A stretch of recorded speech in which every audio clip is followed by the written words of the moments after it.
From the JAMA Network, this is JAMA Oncology Author Interviews. Conversations with authors exploring the latest clinical research, reviews, and opinions featured in JAMA Oncology.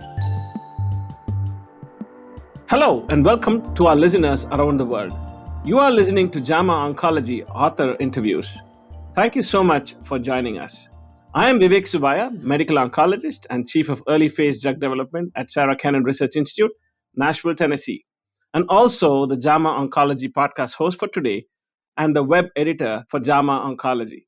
Today, it's my pleasure and honor to introduce and talk with Dr. Anand P. Jillella from the Division of Hematology and Oncology, Georgia Cancer Center, Augusta University, Augusta, Georgia. He's a lead author of a JAMA Oncology paper that has been published titled Academic Community Partnership Decreases Deaths in Promyelocytic Leukemia, an ECOG-ACRIN EA9131 trial. Thank you so much, Dr. Jillella, for joining us. Can you please go ahead and introduce yourself? Firstly, thank you so much for having me. I am a medical oncologist who has been practicing in the Augusta area for almost 30 years. My affiliation is with the Georgia Cancer Center, where I am a professor of medicine and pediatrics. Wonderful. Again, to our broad listeners here, this paper discusses a successful implementation of a treatment algorithm for acute promyelocytic leukemia through an academic community partnership as part of the ECOG-ACRIN EA9131 trial. This collaborative approach involving acute promyelocytic leukemia experts at both academic and community centers significantly reduced early death rates, especially in community hospitals, highlighting the potential for similar partnerships to enhance treatment outcomes for other rare diseases. So, Dr. Jillella, for the broad audience of JAMA Oncology, can you talk to us about what is acute promyelocytic leukemia? Acute promyelocytic leukemia is a very aggressive leukemia that you see in adults. It is abrupt in onset. For instance, they may not have any symptoms at Thanksgiving, but by Christmas, the disease actually brings them down to their knees because of its aggressive onset. It is characterized by a decrease in the blood counts, and the main characteristic of this leukemia is it causes bleeding due to this condition called disseminated intravascular coagulation, where the blood does not clot right. Thank you so much. So, what initially inspired you to focus on reducing early deaths in acute promyelocytic leukemia? And how did the idea of an academic community partnership come about? So actually, this was a problem that we were having, and myself and some of my other colleagues at the Medical College of Georgia, we noticed this somewhere around 2007 or 2008. We used to get a lot of patients who used to come from the rural part of Georgia, and probably with a little advanced state of the disease. And in the first cohort of patients that we treated about 19 patients, 7 of whom died, which was a mortality rate of 37%.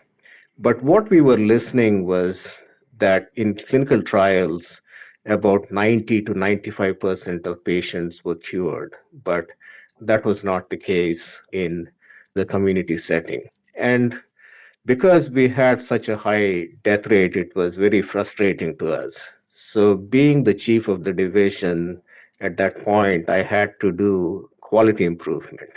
So I went back and looked at these 19 patients who went through the treatment, and specifically the 7 patients who died, to figure out why exactly these patients died.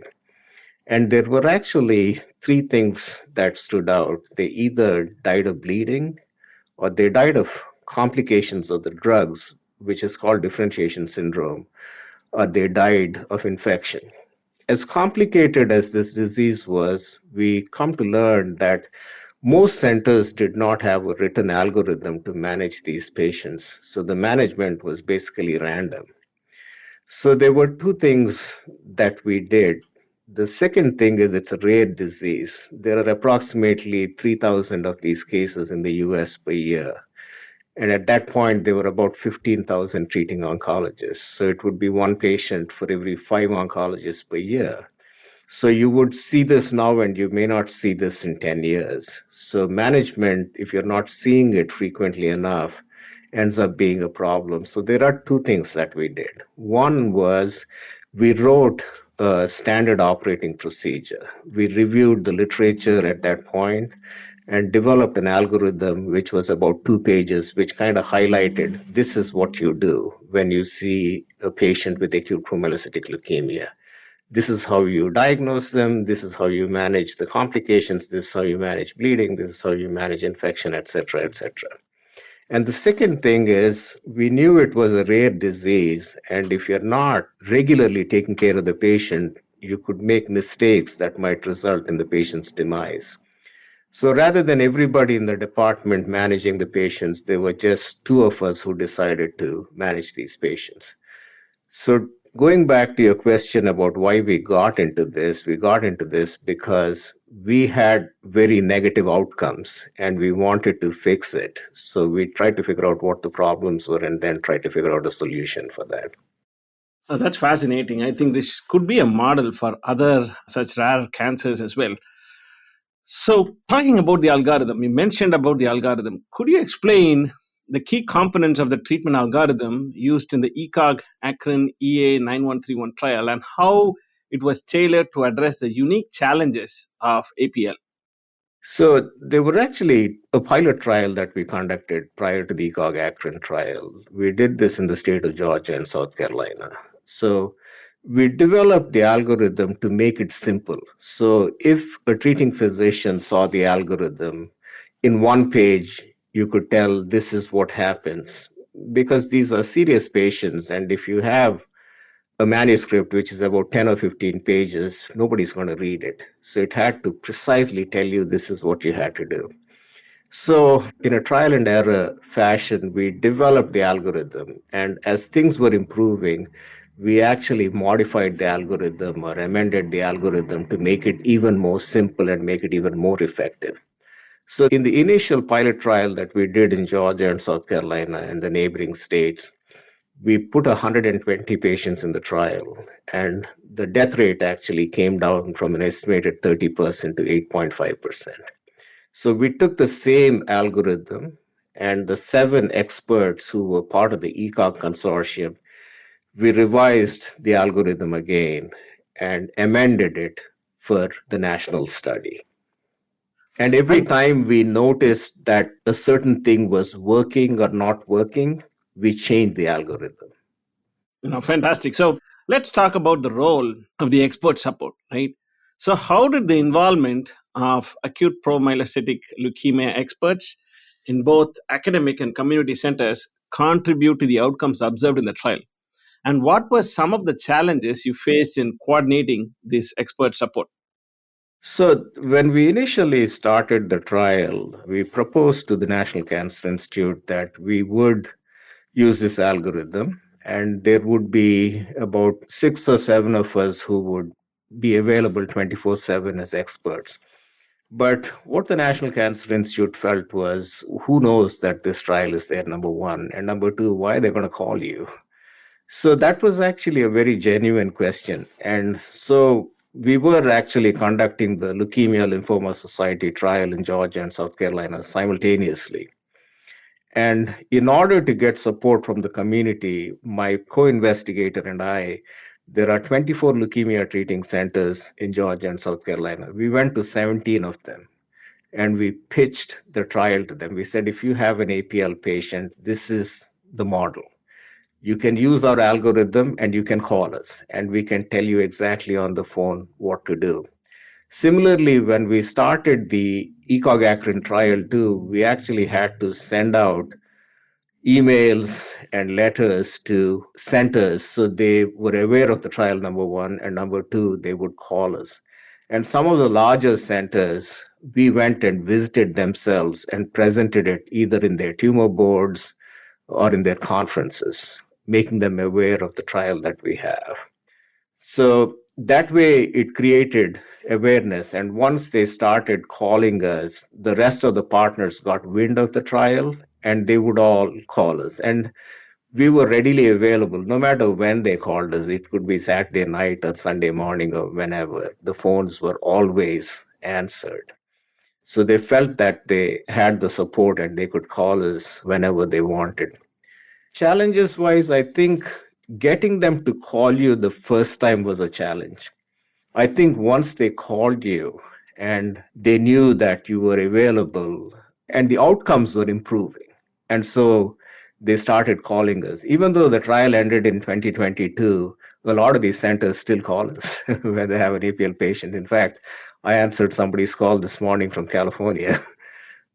Thank you so much. So let's talk about the impact on community centers. The study showed significant improvements in early deaths at community centers. What factors do you think contributed to this success? And how can other rare disease treatment benefit from similar academic community partnerships? So I think the rarity of the disease is the problem. And I think once community oncologists were convinced that there was expert help available, they made use of that resource more. So I think with acute promyelocytic leukemia, the disease is so aggressive that all you would have to do is make one small mistake, and it can actually result in the demise of the patient. It's very simple. If you don't start steroids, patients could develop complications from the drugs that could result in the patient's death. If you don't transfuse them adequately, they could bleed. So all it would take is just one small thing. So when they called us, what we would do is we would tailor the treatment to that specific patient. It could be a 30-year-old patient who was completely healthy, or it could be a 70-year-old patient who had other comorbid conditions. So you could not treat the 20-year-old healthy patient and the 70-year-old patient with all these problems in a similar way. You had to tailor it. So what we would do is we would send them an email and say, for this patient, this is what you're going to do.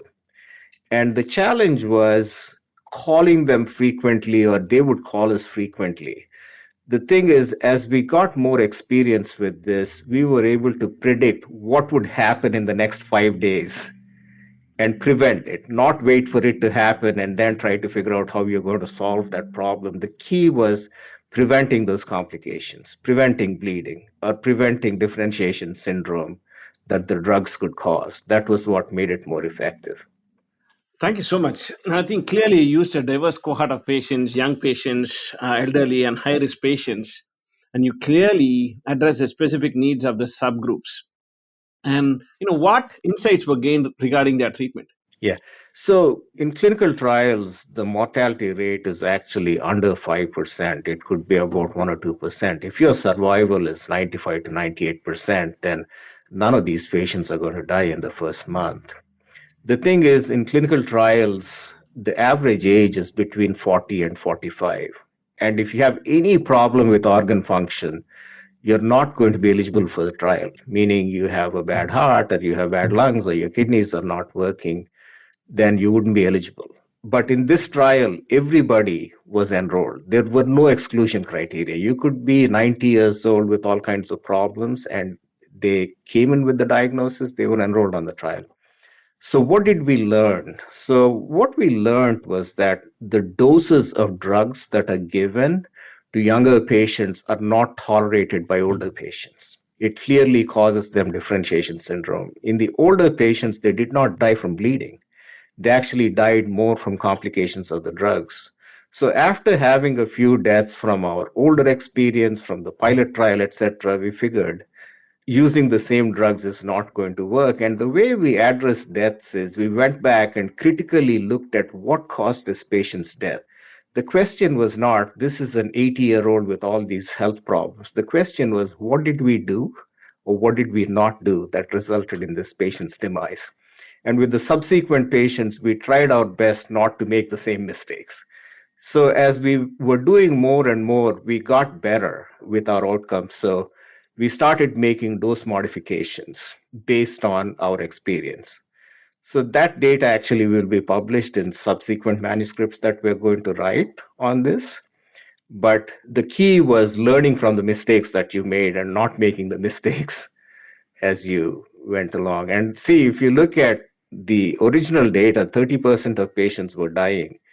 In the lymphoma leukemia trial that we did, the pilot trial in Georgia and South Carolina, the death rate was 8.5%. And now in the ECOG trial, it's 3. So if we were to do this again, we probably would cut it down even more based on what we have learned from all these patients that we treated. Again, kudos and congratulations on the publication of this paper. So again, let's talk about the future implications, right? Based on the success of this study, what do you see as the next steps for implementing this model in other oncology conditions or within different healthcare systems, particularly in underserved areas? And if you have any closing statements, feel free to share them as well.